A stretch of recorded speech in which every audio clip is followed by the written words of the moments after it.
ئێمە ئێستاش هەر لەسەر ئەمنیەتەین و بەجددی ئیش بکەین لەگەڵ بەغدا و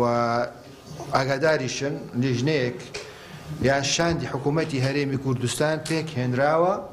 کە لەم نزیکانە ئێمە چاوەڕێی بەغداین کە دەرفەت بدا بچین سەردانی بەغدا بکەین و دەست بە گفتوگۆیەکان بکەین لەسەر ئەو خاڵانەی کە لە ڕێککەوتنە سیاسیەکەدا هاتووە و پەرلەمانی ژەنجی لەسەرداوە.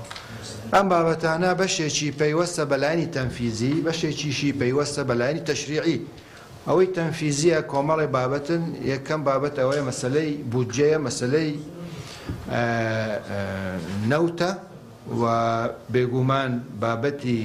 مادەی 140 نەک تەنها ئەوانەی گرێبەست وانە بێژان و هەروەها ئەوانەی کە بڕوانامەی باڵایان بەدەست هێناوە وەکو دکتۆرە ماجستێر دوێنێ سەرۆکی ئەنجومەنی ڕاژە کۆبوونەوەیان لەگەڵ کردووە و طبعاً ڕێکارەکان چین شیکراوەتەوە و ئەو ئەرکەی کە لە ڕێگای ئەنجومەنی وەزیران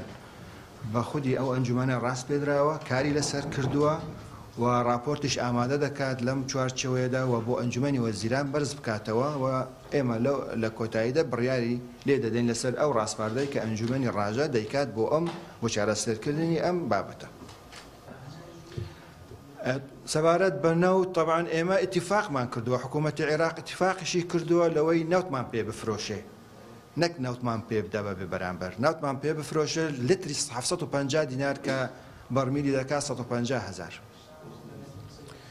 بەڵام لە کاتێکە بە 30,000 دەداتە هاوڵاتیانی ناوەڕاست و باشووری عێراق. بەڵام تاکو ئێستا حکوومەتی عێراق 1 لتریشینە نەردوو لە کاتێکە